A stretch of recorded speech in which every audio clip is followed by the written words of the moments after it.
Trials of a Royal Guard. By Ansel. Chapter 28. Judgment. In the quiet of the morning, Crystal walked out of our bedroom, wrapped in her fuzzy pink robe. She looked over at me with tired eyes.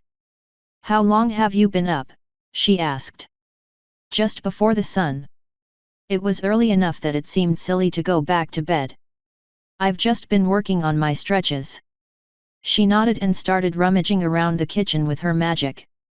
I rose from my spot on the floor and trotted over to nuzzle her. She returned it, though there was still timidity there. Not that I blamed her. It had only been about a week since she'd lived being Dread Knight. "How did you sleep?" "Better. A lot of the details are starting to get fuzzy. I mean, not fuzzy enough, but it is something." "Are you mentally prepared for today?" "Not particularly, no." All returning veterans from the war were required to complete a mandatory month of reintegration before even being considered for duty. My time was coming up soon and I'd be finding out today whether I had progressed enough. The most likely outcome was that I had not. Crystal set a hoof softly on my shoulder. "It is just a milestone, not a final judgment." "Are you sure you don't want me to be there?" "I do want you to be there, but I'll be fine." "I know you'll be here tonight. Go to your appointments and we'll talk all about our days this evening." I lifted a hoof to touch hers but she flinched away. "Sorry," she whispered. "It's okay. I understand. I still get mixed up with them being your hooves and my hooves and all that they did." She leaned in and kissed me softly. "I know your lips are wholly innocent." We shared another soft kiss and then she went back to her rummaging. "I need tea." "Strong tea," she muttered as she went about making it. "You could consider going easier on your responsibilities now that you have a husband home and under hoof." Crystal laughed and shook her head. No, I can't. I can't shirk them now. Not when we're about to truly be tested." "Perhaps you should shirk yours and come with me? We could use an advisor like you." "I'll think about it," I said before starting back into my stretches. My wing had initially improved quite steadily under Winterspear's care, then the progress leveled out. She wasn't saying it, but I suspected this was as good as it was going to get. It didn't take long before our small condo was filled with the pungent scent of some kind of horrifying tea. If it had been any stronger, I would have questioned why the paint had not yet fled the walls. Still, despite the odor, I was thrilled. One of the things I enjoyed most since arriving home was just watching my wife go through her morning routine. She had her own habits that she followed now. We were still reintegrating as a married couple. When I left, she'd still been a filly in some respects. Now she was all mare. There was a knock at the door. Crystal called, "Come in, Winterspear, it isn't locked." "Good morning, Crystal, silent," Winterspear said as she pushed the door open. Her nose wrinkled at the smell. "Oh, or maybe not. Is it an anise hyssop tea morning?" Crystal waved a hoof at her. "Just nervous. It is a big day for you and Silent, plus Wallflower and I have our meeting with the General. Then I have sunset coffee. Why don't ponies schedule these things on different days?" My ear flicked curiously. I was still getting accustomed to my wife's doings and there were a ton of doings going on. She met with General Windancer and the elite of Canterlot somewhat regularly. Parallel to that, her career had truly taken off. Far more than just having a successful couple of niche romance books. One interesting outcome from that was the fact we were apparently wealthy now. Not doing well or married to the daughter of a rich pony, either. No, Crystal had made some very savvy business decisions while I was gone and most of them had paid off. Not that I really cared about bits, but it was at least one less worry in our lives. Winterspear laughed and trotted over to nuzzle Crystal. "Why won't you listen to iridescence and hire an assistant? If you had a Raven or Willow," I snorted at the name. Both mares turned, glared at me, and then Winterspear went on, "As I was saying, if you had a Raven you could avoid days like this." Crystal shook her head. I'm not a princess. It feels so pretentious. So higher. Then it's just working with family. My wife laughed and looked at Winterspear. Higher. Really? She can't even manage her own schedule.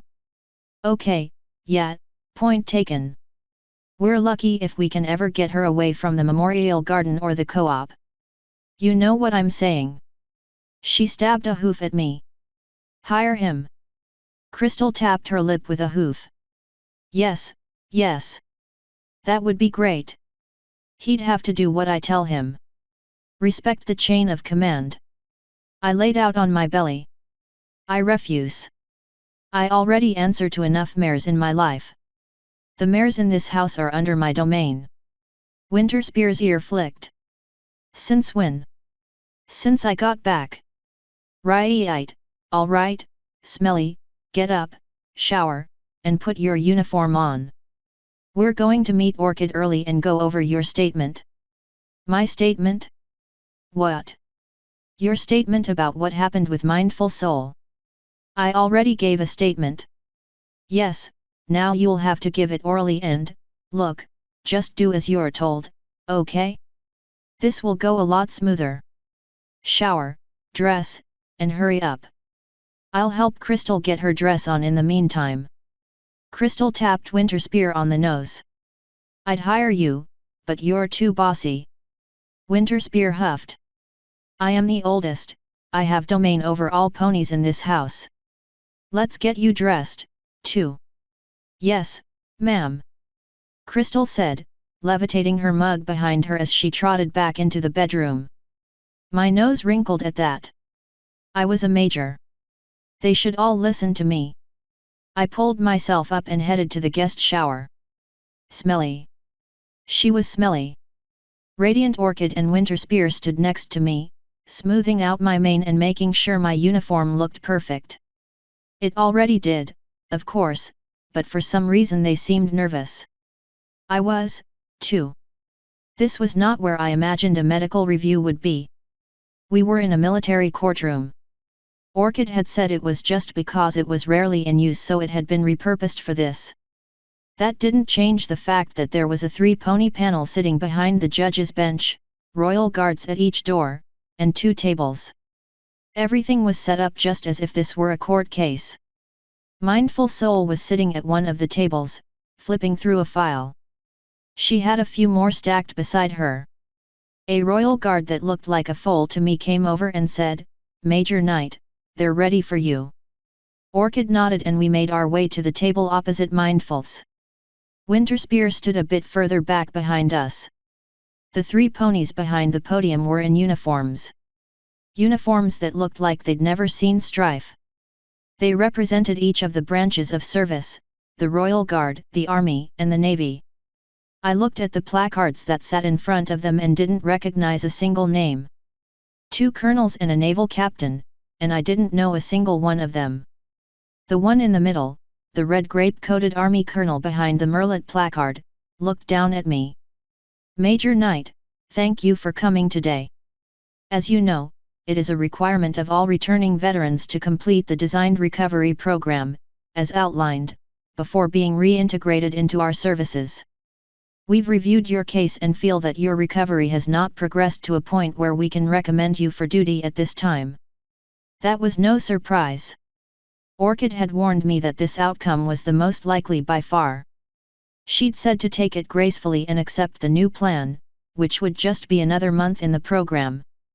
I was fine with that, although I was getting tired of the rigid daily schedule. "I understand, sir," I replied, keeping it simple.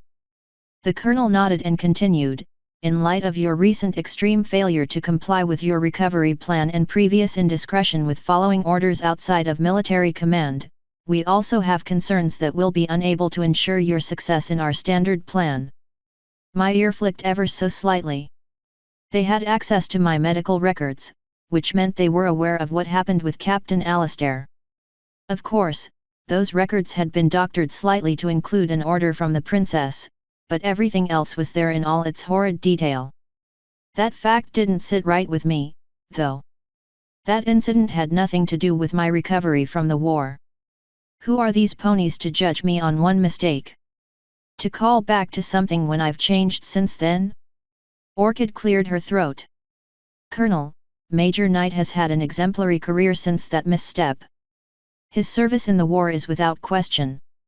There is no evidence of non-compliance other than this one case, and I think we can all agree it was an extremely emotional situation far outside of what any pony would consider normal. Be that as it may, he failed to comply. He disobeyed his counselor and used his relationship with his sister to get the outcome he wanted, violating her position. Anger flared in my breast. Liar! Keep your mouth shut, silent. All due respect, sir, he did nothing of the sort, Winterspear interrupted from behind us. I am capable of making my own decisions, and Dr. Soul's statement fully supports that I was the one that chose to disobey her orders, not Major Knight. If anything, he was complicit in my actions. I've read Dr. Soul's notes and I'll remind you of your place, warrant officer. You being here is a courtesy. You're not his caseworker. Speak when you're spoken to. Major Knight clearly has several issues, including one with following orders. If he is to be restored to duty and represent the equestrian military here at home, we must be certain he will do so based on our criteria. Their criteria? What did that mean? What did this fool think we're going to do? What did he know of soldiers and soldiering? As such, Major Knight, it is the decision of this board that you be placed on indefinite medical leave until such a time where your new reintegration team feels you are suitable for command once again, if such a thing ever occurs. Should you fail to comply again, even once, you will receive an immediate medical discharge. Do you understand? Have I made myself clear? What was going on? Indefinite leave? Orchid had never even said this was an option. I looked over at her. The shock was clear on her face. This was an ambush, and we knew how to deal with an ambush. The heat within me surged to the boiling point. Major Knight, answer me. My nose wrinkled and I took a step towards the panel. I understand, sir. Good, I understand that while I and thousands of other ponies were at war, officers like you sat here in your comfortable little chairs and made cute little plans on what to do with ponies like us. Silent, Orchid whispered. Major. You are out of line. You hush. I ordered harshly, and the colonel did so, sitting back as I approached him. I am glad you've had success with your little reintegration plan. At least I assume you have if our fine military keeps letting you do it, but let me make something clear to you, all three of you. I set my hooves on the judicial bench they were using to separate themselves from me and rose to my full height. They actually trembled under my stare. Some officers they were. Nothing but a bunch of cowards that dared to sit in judgment of a real warrior. You don't know a thing about suffering and pain. You don't know anything about reintegration or what it is like to come home injured. Your success is based on nothing. You've dealt with a trickle of soldiers coming back. How many at a time? 20, 50, 100 tops? Wonderful. You can take a hoofful of ponies that left the war early and help them get back to their lives if they jump through your hoops. Do you realize what is coming, though? I don't think you do. This war is almost over and you are going to be dealing with thousands of me. Thousands, all at once. Ponies that were there the whole time. Ponies that have seen horrors you can't even imagine. Are you going to put them all on indefinite leave if they make one mistake? Are you going to discharge the troublemakers? What then? Discharge them all into the populace? You sit here all high and mighty, but you've got one major flaw in your strategy, Colonel. Do you understand? I slammed my hoof on the bench. Answer me. Colonel Merlet's lip quivered and he stammered, and what is that? I plucked the major pin off my uniform and tossed it into his lap. I am, at this moment, failing to comply. By your own words, even a minor infraction would lead to an immediate medical discharge. I welcome that immediate medical discharge. Congratulations, you now have zero authority over me. I'm not going to see my new reintegration team, I'm not going to wait on them to decide I'm able to represent our proud military in the way you want. You've just put a combat veteran with serious issues outside of your reach. Well done. Wait until it's 1,000 or 2,000. Perhaps a whole brigade? Good luck, Merlet, you're going to need it. I turned around and found Orchid and Winterspear staring at me in horror. No surprise there. It was time to leave, so I headed towards the door. Major Knight. Stop immediately. I kept walking. Stop. Halt. That's an order. We didn't have to take orders anymore. Certainly not from pathetic officers like them. As I got near the door, the two guards briefly made eye contact with me. Do not let him leave. I tensed up, preparing to fight. No pony was going to stop me from leaving this mockery. To my relief, the two guards both looked the other way, clearly unwilling to challenge us. We pushed the doors open and walked out into the street. Silent. Silent, wait. Winterspear called as she galloped out behind me. You can't do this. Already did, I replied as my hooves started me in the direction of Central Canterlot. Where were we going? Orchid is trying to smooth this over, but you can't just talk to them like that. They're colonels. Sure I can. They stayed here while I fought, and they presume to judge me and ponies like me. I'm not going to go through their hoops anymore. My sister flapped her wings and flew around in front of me. She set a hoof on my chest. Silent. Stop. You can't. I mean, you need help. I nodded. I do, desperately. I agree completely. They can't help me, though. They're a bunch of cowards. Where were they when I was with the Harmony? Where were they when I was at Drayrai River? Winterspear just stared, her mouth hanging open. Don't worry about me. I've had enough of this. What was I trying to get back to, anyway? I was a guard and they forced me into the army. I casually pulled my uniform jacket off and tossed it over her back. See you later. Tell Orchid not to bother fighting for me. If the military wants me, they can send an officer worthy of my respect to ask. See you at home. Without waiting for her reply, I trotted around her and continued on my way. The hair of my coat was still bristling. Impulsive decisions weren't really my style, but those ponies were wrong. They should be trying to help ponies, not pushing them around like bullies. Tin soldiers with a tiny bit of authority. Winterspear let me go. I think the shock was proving too much for her. I'm sure the ramifications of what I'd done would hit me hard when the anger passed, but for now, I felt righteous and free. It was over. My career, my commission, and everything I knew best. Not that it really mattered. I had crystal wishes and my family. That was all that counted now. Let those officers twist in the wind when my brothers and sisters in arms returned. My initially aimless trek eventually led me to a place I'd never visited but had heard much about since my return. It wasn't far from the palace and to most ponies, it would not be a sight to intrude upon lightly.